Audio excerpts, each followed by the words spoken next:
Hello, and welcome to the Choralosophy Podcast. This is episode 167, Compose Like a Girl, with Jocelyn Hagen. Oftentimes, the most confident and assertive person you will ever have met is an 8 or 9-year-old girl. Then, somewhere along the way, society teaches her that like a girl is not a compliment. For a discussion about this in the world of composition, I am joined this week by prolific composer, publisher, and performer Jocelyn Hagen. Now, as the father of a young girl who's now a teenager, I can identify with this from what I've seen in her growing up, and I really am rooting for Jocelyn in her projects that she is taking on in this mission of changing the rhetoric and reclaiming some of our thoughts about what it means to be a woman in the field of classical music or in the performing arts. I really appreciate that vigor that she brings to this discussion. Our conversation centers around the concepts of feminism in choral music as well as in society at large. We spend a good amount of energy discussing the move from the second wave choral feminists who paved a lot of ground for the women of today, as well as the need to build on what they have achieved to move on to an even better place, to move on beyond equal access and move towards authentic collaboration. We even discussed pretty privilege, as well as the ways women can reclaim the power of the, quote, like a girl expression. So stick around for this whole conversation. You're not going to want to miss a second. Enjoy. Are you tired of managing multiple platforms to sell tickets, fundraise, and market your performances? Look no further than Ludus.com, an all-in-one solution that's easy to use and free to your organization. With Ludus, you'll have access to a suite of tools and resources specifically designed for the performing arts. From ticket sales to merchandise and fundraising, Ludus has got you covered. So why not give it a try? Save time, money, and resources.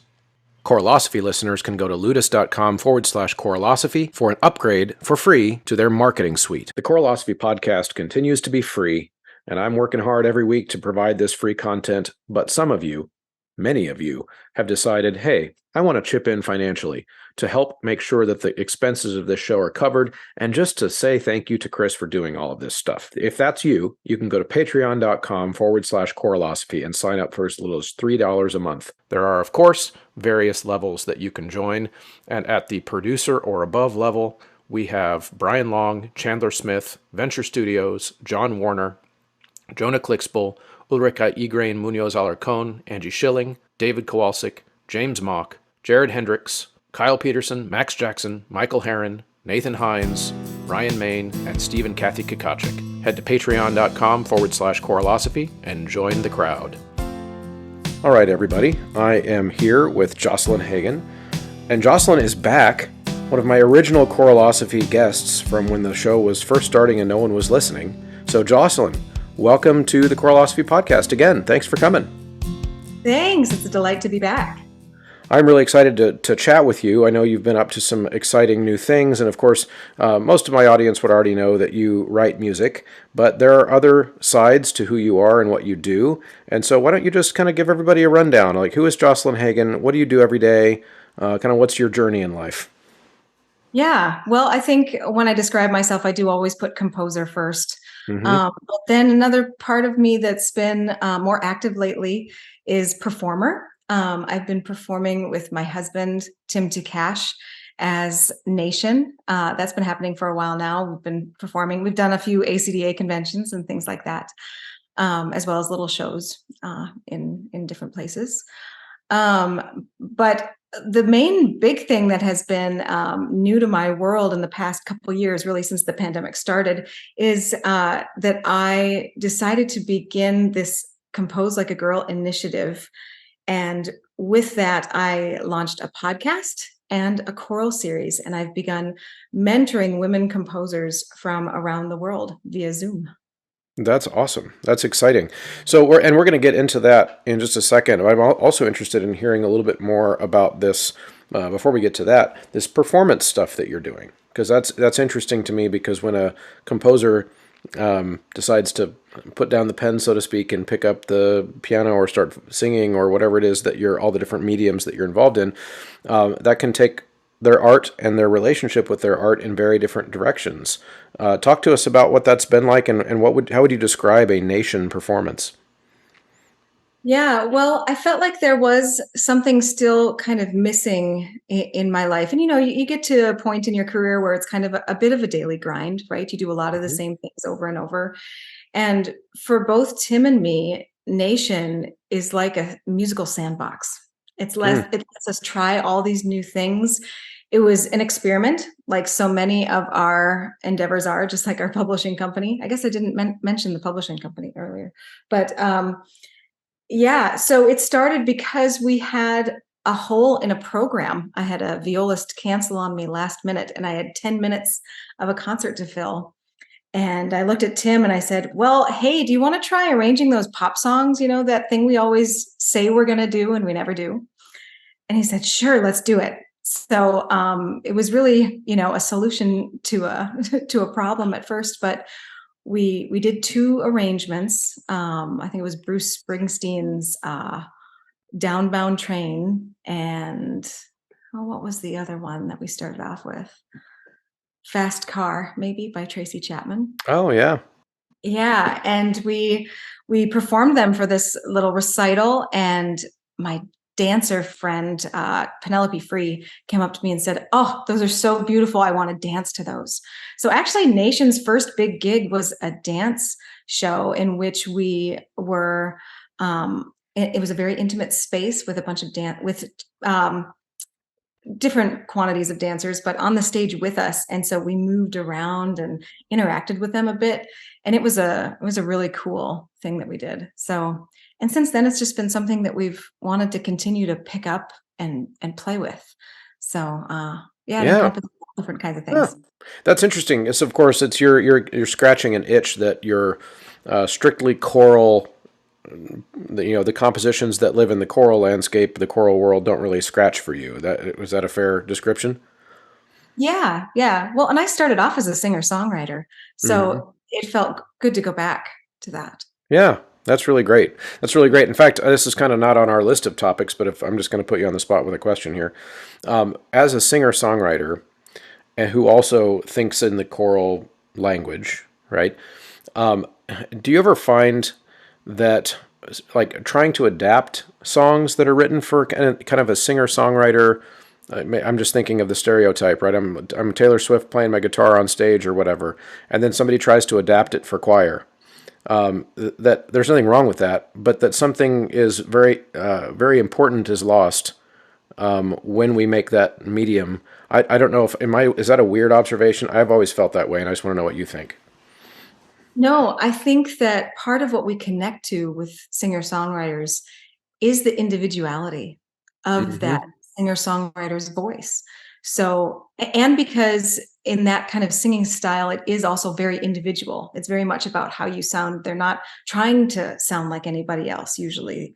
So that um yeah, I find that connection with the voice is very different than with a choir. My pet peeve with how this often works is actually how so oftentimes when there's a choral arrangement of a pop tune, you have to square off so many of the rhythms, and that's what really kind of Hmm. drives me crazy with um pop arrangements. It's hard to do that well, and if you do it well, then it's kind of hard to read usually. Right, because the rhythms are oftentimes so subtle that notating them is never quite right. And then you got multiple people trying to feel those subtleties of rhythm in the exact same way, and then it becomes a sometimes I like to tell my choirs a one and two and party, where everybody's counting so hard that they no longer are singing in an authentic way that is true to that style, and so it never quite sounds like pop music or folk music. Even kind of falls into this category.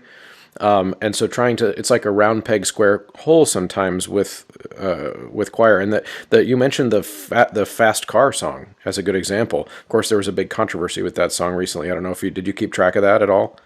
Not really, but I heard it on the radio a few times. Yeah, yeah, and part of that, I think that's actually a good example because there's a country version of that song, and there's Tracy Chapman's version of that song. Tracy Chapman loved the country version, by the way. That seemed to always be lost in the controversy, but and of course, people loved both of the versions of that song because of the individual singer and they putting a spin on it that was unique and interesting, related to their voice, the way that they characterize that. And I feel like sometimes in the choir world, we try to claim every kind of music for our own. Do you know what I mean? Yeah, I do. Yeah. Yeah, and there's a pride there too in being able to handle all these different kinds of styles and Hmm. um yeah. Yeah, that's interesting. Yeah, I almost like I don't know, like we think that because we are a very inclusive art form in a lot of ways, then what that means is that we can really do all the music, like from everywhere. And then sometimes I'm like, maybe we should just leave it to Taylor Swift, or leave it to Tracy Chapman, or leave it to Nation. They can handle it. Well, thank you. What I love about it is trying to, when we're arranging these songs, is keeping the integrity of the original song, Hmm. what makes that song so great, but then also making it a new statement of it, making it an actual cover, a new reimagining of a work. And I think that those arrangements of pop songs for choir are the best ones, when it's Yeah. like, it's like when Peter Gabriel would do things with string quartet. It's like, or Bjork's. I just listened to her hyper ballad again the other day with string quartet. And it's like, it's almost a perfect piece in my opinion. I just love it. Hmm. Um, so yeah, these thinking of it more as a reimagining than trying to make it the same. Yeah. Now I feel like, okay, so I feel like if anyone in the choir world knows the answer to this question, it would be you. So no pressure. Do you know who the real pink zebra is? No, I feel like I was in a conversation once though, where that if I had asked, they probably would have told me. Yeah. Yeah. Well, but no, I didn't want to ask because I feel like there's a very big reason why that person, wants to keep it like Right. that.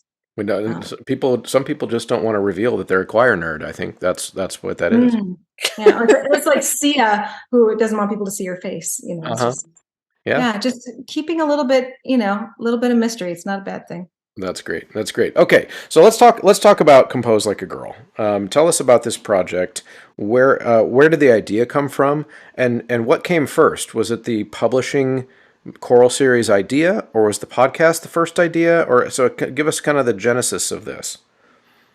Yeah, so the very very first time I thought about it, it was a very just small idea that we were going to use as part of a marketing campaign for an ACDA national convention for graphite at the booth. So because we have so many women composers on the graphite site, and that's something that we've always been really proud of. And so we decided that, hey, let's highlight this and use the phrase like a girl, because it's the thing that I always come back to is there was a Super Bowl ad from Always. I don't know if you remember that, about how women often lose all their confidence in adolescence, Hmm. and they start thinking of themselves in a different way. Whereas when they're girls, when they're young, it's like the sky's the limit. They don't see yet that they're treated differently, or that maybe that they should act differently. Hmm. So and that commercial, it's like 3 minutes long and it makes me cry every time. So it always was really inspiring to me. So I thought, hey, let's do Compose Like a Girl. It'll be fun. We made buttons. I have a picture in front of the sign. And before we went to the convention, the buttons arrived and Tim took a picture and said, I'm so excited about, releasing this at National and celebrating our women composers. And we had a conductor give us a hard time about it and say, I really don't understand why you're doing this. What if we said compose like a man? What would that mean? And I just was kind of aghast, and especially because it was actually a woman conductor that said it. Mm-hmm. And that hurt in a really interesting way, just to not be recognized or seen in that way. Because I could tell you all kinds of stories of mine from my own career and how this has been harder for me. I'm a great witness because I'm also married to a male composer. So Hmm. I have a great knowledge on this subject. I really do. And the more women I know that do what I do, we talk about it, and the stories I know. I mean, it's amazing. So once that conductor kind of came out and said that on social media, I I honestly kind of retreated into a hole for about a day.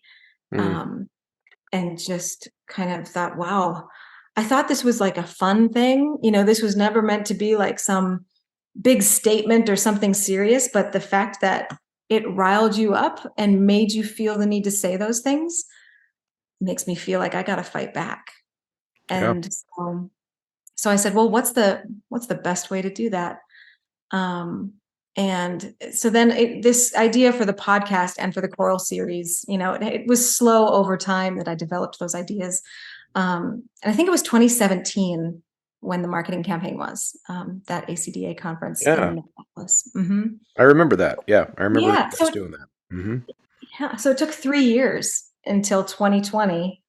And then I thought, okay, now I'm going to finally do something about this because it's been bugging me for 3 years. And I found this time at home.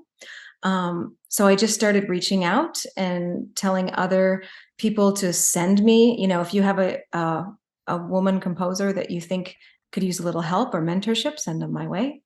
And yeah, I've got about like 20, 25 women now that I've been, doing little Zoom sessions with and helping them with all kinds of things. Yeah. So give me an example. So could it range from the gamut of helping with musical concepts that they're trying to write down, and you're trying to give them that kind of tutelage, or does it go all the way to the marketing of yourself and creating, or is it you just kind of talk to them about whatever they need help with? As you all know, I believe that music literacy is one of our primary functions as music educators in school. Music serves many purposes in many scenarios, but in school, our kids should come out literate. Sight Reading Factory is the best tool that I have come across in music education. It is so versatile, it is so customizable, and it is technologically ready to go at the click of a button in every single one of my class periods. So make sure you are signed up. Choralosophy discount code will get you 10% off when you sign up for Sight Reading Factory memberships for you and your students. And the best part is you can use that code again and again every year to continue to get that discount. Yeah, I really let them lead the conversation and ask the questions that they're curious about. A lot of it is just how do I get my music out there? So I spend a lot of time actually doing kind of matchmaking of reaching out to conductors I know, like, hey, you should know this composer. She's in your area. She's written this piece. I think you guys should work together. So just kind of doing a little bits of things like that. So helping them get good performances and recordings of their work. And then a lot of them also ask me about, hey, how should I publish things? Some publishing companies are interested, but I don't know. Yeah, and that's become such a huge topic of conversation since that world has been changing so much in the past 10 years, especially. And then, I've got a few retired teachers who have decided now that they're retired, now I'm going to try writing some music. And you Yeah. know what? They're good because they know exactly what works for young singers. So that's been fun too. Yeah. Yeah, that's really great. I'd like to go back a little bit into your story and dig into this conductor that said, why not say conduct like a man? I'd like to ask you a couple questions about that. Have you ever stopped to think, because that clearly, since you brought that up as in part of your story, that's something that comment affected you, right? It became a motivating thing. And I wonder, have you ever stopped to think where she was coming from? Like, what would motivate her to say that in response to your slogan? I think that there's this sense, especially with a certain generation, where they went through like women's liberation, right? Hmm. And that it was a big thing like in the 70s. And I think that sometimes they think, what are you still complaining about? We did it. Mm, You know, I think that there's some of that attitude, like, but it's so much better than it used to be. Well, that doesn't mean it's great. That doesn't mean there's not room for improvement, you know? right. So I think that that's where it comes from. It's like, hey, we've already done this hard work, and that's the work that we did when I was your age, you know. So I think there's a bit of a defensiveness there. I don't know. That's just one thought on that. Yeah, I'll add some more. So I feel like sometimes with that generation in particular, especially feminists, like a feminist perspective, that to me sounds like an older feminist thing to say, believe it or not. Because, and I think, and I'll suggest some other motivations, is because that work was done in that generation. I think in some ways there is an attitude amongst feminists of that generation that what we did, the steps we took towards women's equality in a variety of political fronts and social fronts, we did that so that we could be called composers, not woman composers. Or do you know what I mean? And that there's then I think a reaction. Now in my what I'm doing here is I'm essentially steel manning the position so that we can really kind of dig into it, right? But I can understand why she would say that, but at the same time, I can also understand like interpreting your slogan is really not that hard if you just like try to figure out what it is. Like I could figure it out right away that you're composed like a girl is a reference to say like I immediately thought of throw like a girl. Like when I was a little kid, you would say you would as an insult you would say to a boy who kind of throws in a certain way, oh you throw like a girl. And so I could immediately pick up on this is kind of like a middle finger, so to speak, at that way of talking to women. Am I sniffing up the right tree here with this kind of thing? Do you think? Yeah, it's reclaiming the terminology Yeah. of what it means to be like a girl. And here's another thing that I'd love to talk about with this is that older generation of women and feminists and women composers, because I was taught by one too. Mm-hmm. Mm-hmm. And it's that they, how to say this in a, I often felt like the way that they succeeded in the world of composition was not but because they actually shielded their womanhood and femininity. Mm. It their music, their personalities were maybe even a little bit masculine, and their music was a bit masculine. I was warned in graduate school, along with a friend of mine, you can't write too much pretty music. No one's going to take you seriously. That was the that was what was kind of placed on our shoulders. We couldn't be who we were. It was Yeah. not okay to be feminine. And you know what? I am one of the most feminine people. Like my mom loves to tell this story about, going to the doctor's office and, they have the goodie drawer or whatever and all those things. And I would always like pick out the bracelet and put it on my wrist and maybe a ring. But I was always a very feminine, girly person. And I'm proud of that.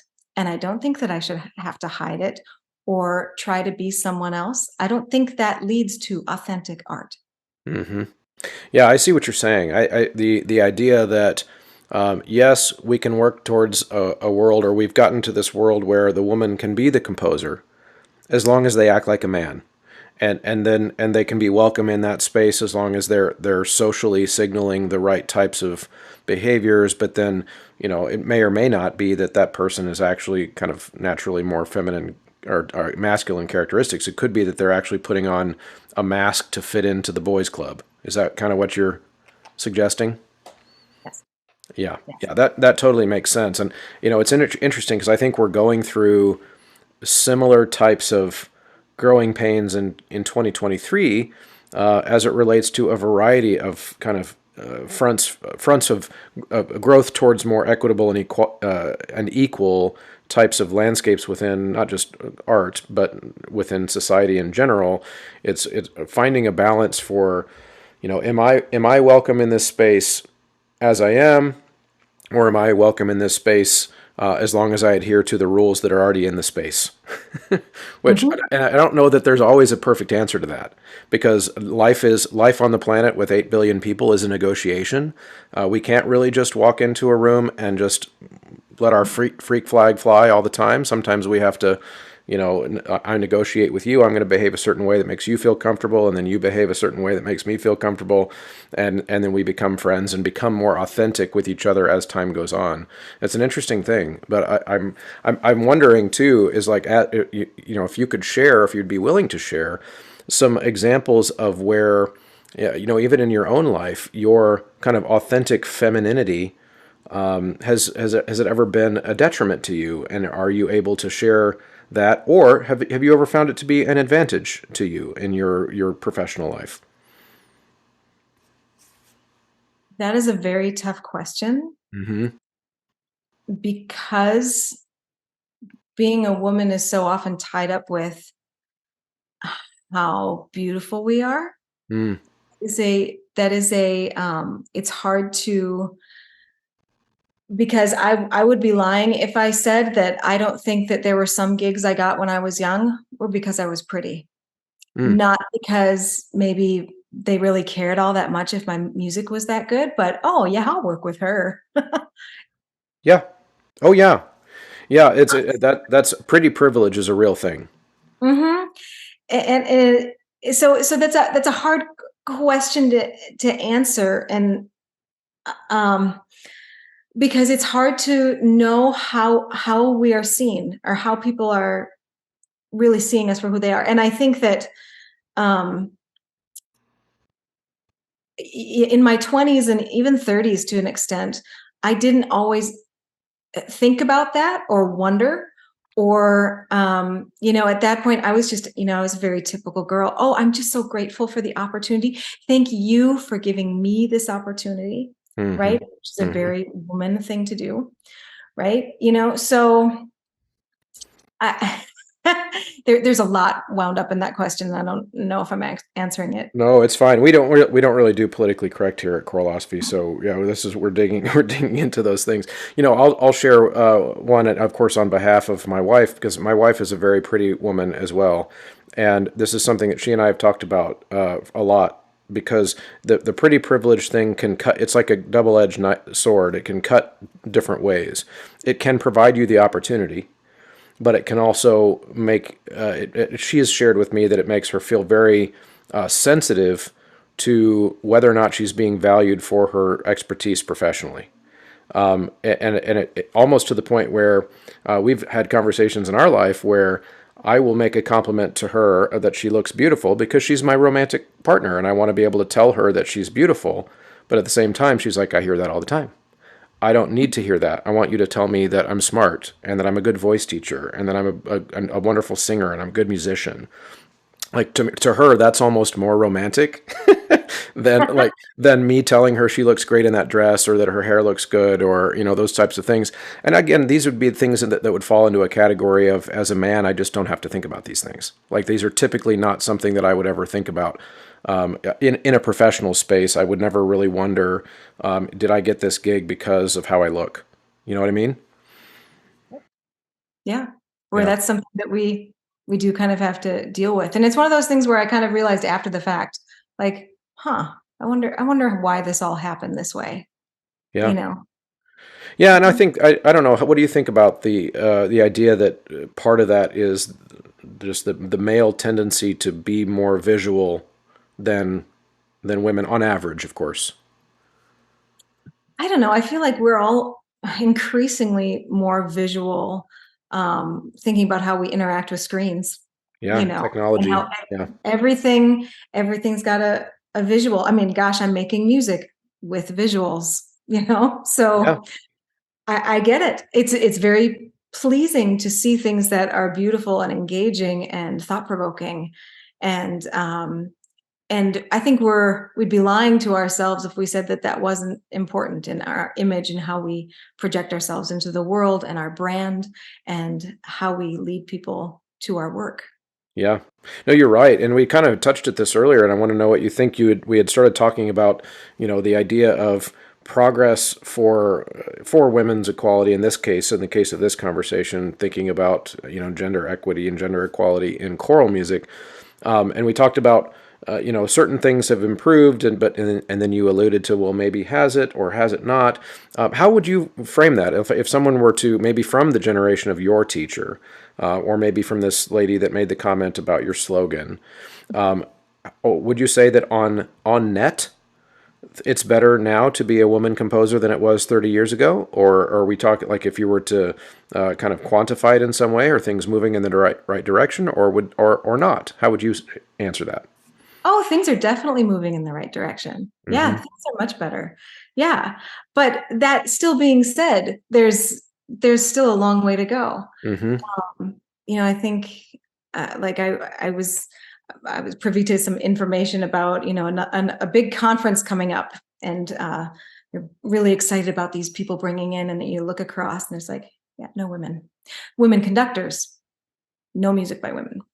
Mm-hmm. And part of the issue with that is that a lot of times big performances, the really big, masterwork kind of things, there aren't that many by women because women haven't been getting those kind of commissions for the last 50 years.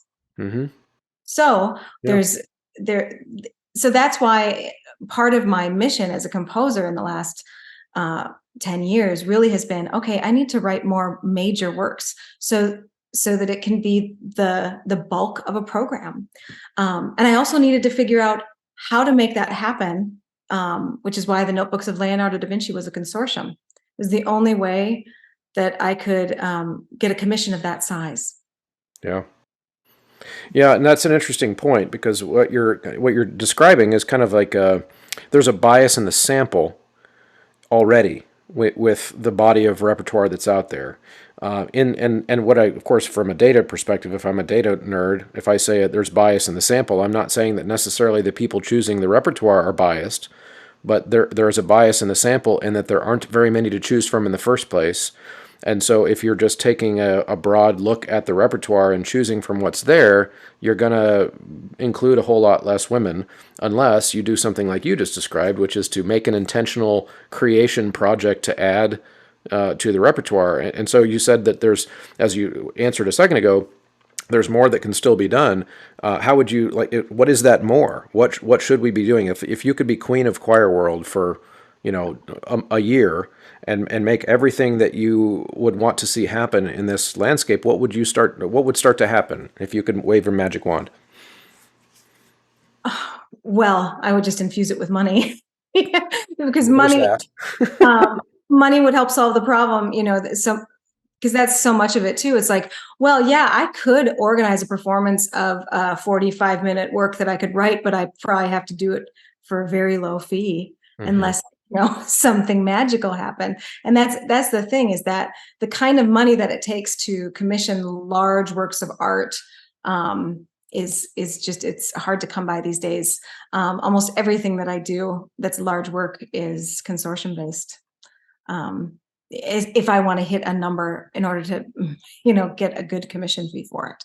Yeah, yeah. So, Yeah, and of course, yes, the money would always, that is the magic wand that we want to wave. Do you see an attitude barrier towards these types of things? In other words, do you feel like there is still like a, oh, you can't do it because you're a woman attitude? Do you ever run, of course, don't out anybody by name or anything, but like, is that a thing you still see, or is it really just more of a structural barrier where the funding isn't there, so it's hard to get rolling on progress like this? yeah, no, no, I felt very accepted by the choral community. And Hmm. I think that's important to say. Yeah. Um, and yeah, I think it's more just lack of awareness, or at least it was.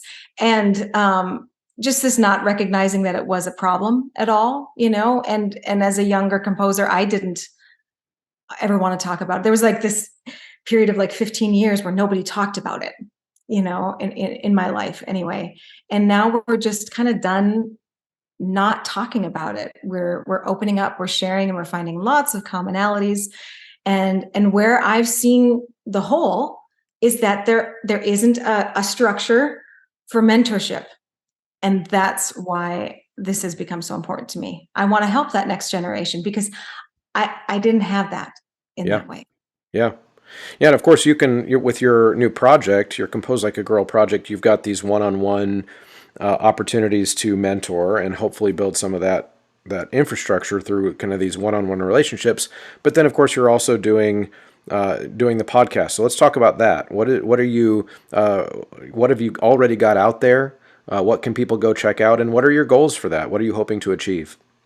Yeah. Well, this is, in another way, it's like a sandbox where I just get to play and have the excuse to have conversations with all these women that I admire so much. So the very first episode is out, and it is with Sarah Kirkland Snyder.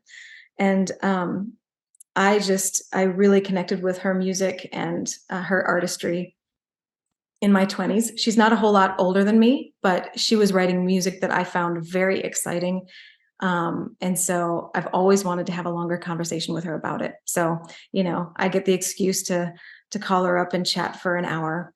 We edit the podcast episodes down to about 20 to 30 minutes and also include music in it. So it's Mm-hmm. not just conversation. But then we are releasing the full conversations too for subscribers on Patreon. Mm-hmm. Um, but yeah, so I've interviewed Sarah Kirkland Snyder, Angelica Negron, Chen Yi, Brittany Boykin, Cecilia McDowell, Persephone Powell, and Dale Trombore. Did I say Dale? Mm-hmm. Yeah, Yeah. that's great. So women I highly admire. Yeah. Mhm. Now, do you have, so of course, I'm getting close to 5 years into doing this show. And so as the old choir podcaster in the landscape now, what I'm curious now from just to talk shop a little bit here, how often do you make episodes? And is there a schedule? Do you have any type of goal for that? Or is it truly a sandbox? And when you have somebody interesting to talk to, you'll talk to them and then you'll publish it. Like, what are your thoughts with that? We're trying to make it a regular schedule and Uh-huh. learning that that's difficult. Yeah. Yeah, the editing down process was really hard for me because the conversations are so great, but I didn't want to have a long form podcast and I wanted to include music. So it was, Yeah. I needed help. Uh-huh. So it took me a long time to realize I need more help. And now that I have more help, things are really getting going. So Dale Trombore's episode is going to be released this Friday. That's awesome. Yeah, Dale was one of my first guests on the show as well, about the same time that you were on back when we first started. It's so yeah. If it makes you feel any better, once you're several years into it, all of the editing stuff will start to feel a whole lot easier too. I actually still do all of my own. I have people who help me with other things like social media content and different things now, but all the editing I do myself because I got so good at it after just doing it for every week for years, where now it's almost zero labor intensive for me. My fingers are just flying, just click click click click click click click click, and I can churn out. So like for example, we're going to record this conversation. I will have you out next week, and it'll be all ready to go. And it just goes really fast. So if it makes you feel better, all of those types of details will get easier as you go. Because if or anybody who listens to any of my early episodes, the audio quality is terrible, the editing is really bad, the video is grainy, like everything was really bad, and it just tends to get better as you go. So I'm rooting for you. That's going to be awesome. Thank you. In fact, I did want to ask if you have any advice. Oh, yeah, that's a great. Yes, you're allowed to ask me questions too. Well, okay, so this is a really big question. So the first thing is that I discovered with podcasting, if you don't, and I can already see through Instagram and different things that you are really getting out there and you're spreading the word. You are marketing, and I think that you've got that mindset probably because you are a composer. You've had to market yourself for that. You've got graphite that you've had to be so you're already accustomed to going out on the internet or going to a convention and spreading the gospel of whatever it is that you're doing, which is really, really important. And I think sometimes for us in choir landscape, especially because so many of us are educators, like a huge percentage of people who do choral music for a living are teachers, gigantic percentage. And so for some of us, they can find that type of self promotion off-putting, because it's like, well, but just be a high school choir teacher like everyone else. Like, why do you need to go and do all of these other things? And so the first thing I would say for advice is just really go out and talk about it. There are just almost no successful podcasts that don't market well. So I'd say that. And then also, that I think the thing that will make a podcast successful or not is whether or not people feel like they are listening to real, authentic conversation. If it feels canned, and if it feels like a commercial for that composer's music, Mhm. they won't listen. And I've had several experiences over the years with people reaching out to me wanting to be on the show. I have to turn more people down than I accept at this point because they're trying to do an infomercial, and Yeah. I'll have to explain, that's not what this is about. People listen to this show now because they feel like, oh, Jocelyn Hagen's going to be on. I'm going to hear Jocelyn just talking like Jocelyn, and I know I'm going to hear Chris just talking like Chris, and because then they feel like they get to peek behind the curtain of of these two people that are talking. And in your case, you're bringing on all these wonderful, you know, woman composers, and I think you'd be surprised to know like how many people just like, yeah, they're interested in the music, but they also kind of just want to know who that person is, like what is she about, what's she like. So that was Oh, a lot, but thoughts. yeah. Yeah, no, I love that I just get to, I've had these questions that I've been wanting to ask Sarah Kirkland Snyder forever. I Uh-huh. finally had the opportunity to talk to her about these things. And, I almost studied with Chen Yi. I was seriously considering going to UMKC, but I didn't. I stayed in Minnesota. But like, I wanted to talk to her about that and kind of get a sense of what kind of teacher she is. And it was amazing. It's amazing to get to know these women in this way. And Yeah. I think that they aren't celebrated enough in so many ways. And so that's part of what this is just a celebration of these amazing women and their accomplishments. Yeah, that's awesome. By the way, Chen Yi was one of my theory teachers. Oh, okay, that makes sense. She actually came in and taught part of my theory class in undergrad the very year she arrived in the United States. Her English was sparse. Let's just put it that way. But it was an incredible experience. Her passion for music theory, it transcended the language barrier in that class because it was just bubbling with energy. She was still able to get her point across with the concepts, and we did within the theory class. She was not the theory professor, but since she was new and kind of like famous and a big deal and stuff, they brought her into like almost all the classes to just teach different like units and different things. And so we did a composition unit in our theory class with her. So that was just I'll never forget that. And that's really neat. Now, I haven't seen that. Is that episode already out on your podcast? That's the one after Dale. So in a Okay, few weeks. good. Or in I'm about a excited month. about that. Yeah, That's yeah. that's really cool. That's really cool. So, what other projects are you working on? Are you doing any type of like composition because you're so busy with all these interviews and mentoring and all that? Are you still writing?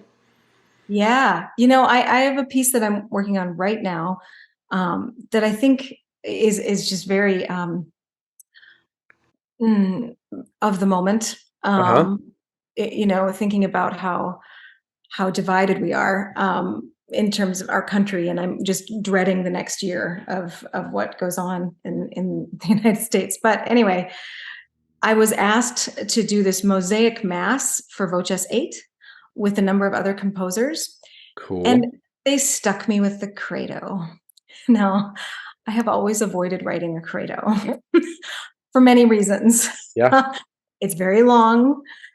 There's just a lot there, and honestly, it wasn't what I really believed, and so it felt like I wasn't being my authentic self if I was Mm-hmm. gonna Mm-hmm. set those words. Yeah. So, I was like, this doesn't feel right. Why me? Why are you? I think no one else wanted to do it, so they gave it to me. But anyway, um, I so I was like, okay, can I do something different with this? And gratefully, they all were on board with that idea. So it's for Voces 8, but it's also it's a double choir piece where Voces 8 is one of the choirs, and then there's another choir. So it's something that they can collaborate on with different groups. Yeah. And so I just started thinking about, you know, um, belief, and what does it mean? What do you believe? And so I just started, Googling and looking up all these kinds of quotes about belief. And here, I just want to read some of these to you because credo in Latin means I believe. Right. Right. So this is how the piece starts. We believe what we want to believe, what we like to believe, what suits our prejudices and fuels our passions. But belief is not true.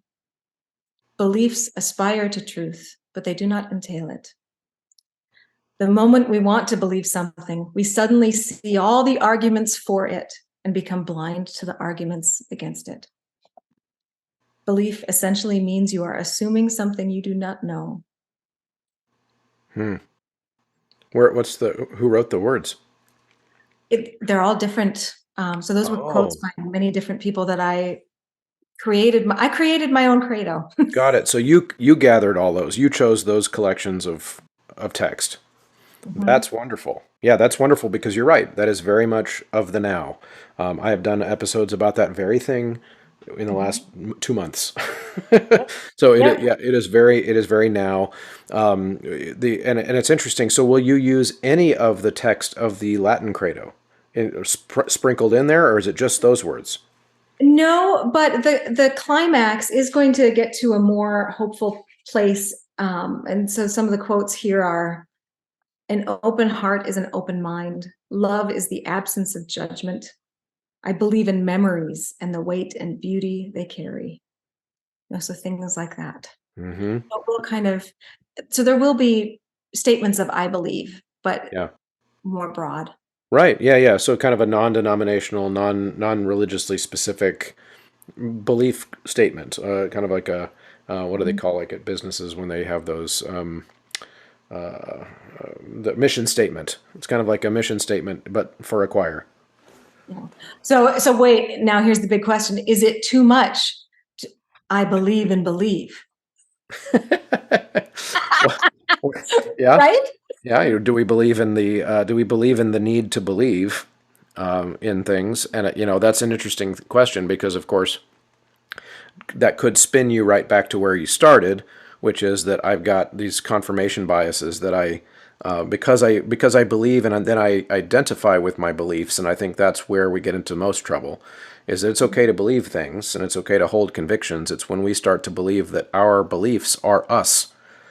Mhm. That's when we run into trouble. So, thoughts about that? Yes. Yep. I'm getting to another quote here. Where is it? Oh, wow. Okay, we're on the same page then. Yeah. The conflict in the world is not between good and evil, though people always claim so. It is always one man's belief versus another man's belief. Mm-hmm. And I Mm-hmm. set those words today. Yeah. Beliefs shape attitudes and motives, guide choices and actions. Wars are often waged not because of what we believe, but because of the things we want others to believe. Oh, yeah. That's Oh, yeah. big. Uh-huh. Right? Yep. Yep. That's really really good. Are you familiar with a book called The Righteous Mind by Jonathan Haidt? I don't have it, but I feel like I've seen it before. Is that Yeah. good? Oh yeah, yeah. Rena Esmail and I did a podcast on it. We Ah, did kind of like a book study. That was like I think it was episode 111 on my feed, and it's a psychologist. Jonathan Haidt's a psychologist, and he basically has lined out. The book is very easy to read. It's you don't have to be like a psychologist to read it. It's definitely written to be consumed by the general public. Just kind of describing exactly what your piece seems to be about, which is the idea that from our own perspectives, oftentimes the world is so complicated that we all have to create a less complicated version of the world that we see in order for us to just not go crazy every day. oh You yeah. know, but the problem is a lot of people don't realize that that's what they're doing. And so they think that the world that they've created for themselves to understand and feel comfortable in the world is the real world. And then they don't, of course, incorporate somebody else's perspective, and we butt heads because what I'm seeing is real to me, and so I can't imagine that what you're seeing is real to you. You must be trying to harm me if you're not affirming my belief. And so the book essentially explains from a psychological perspective, goes through a lot of the studies that have been done to demonstrate that's what we do. Kind of talks about the belief that the mistaken belief that we are in control all the time of our own thoughts, and that we really aren't. Those types of things. So I highly recommend it. In fact, while you're working on this piece, you might want to at least skim it because it's so related to what it Yeah. is that you're writing, and it might give you some inspiration. Yeah. Yeah, well, I got to finish the piece next week, so. Oh, okay. Well, okay, good. So how's that going to roll out? Will they premiere it in some performance? Is that yet to be determined? Yeah, they premiered in March, and I'm so sad that I can't go to London for it, but it'll be in their big, live from London thing that they do. Oh, yeah, yeah. Now, there's other composers involved in that. Are you allowed to say who, or is that still hush hush? No, I think I just might get some of their names. I don't know if I'll be able to say all of them. Paul Smith is one of them. Yep. Ken Burton, Taylor Scott Davis.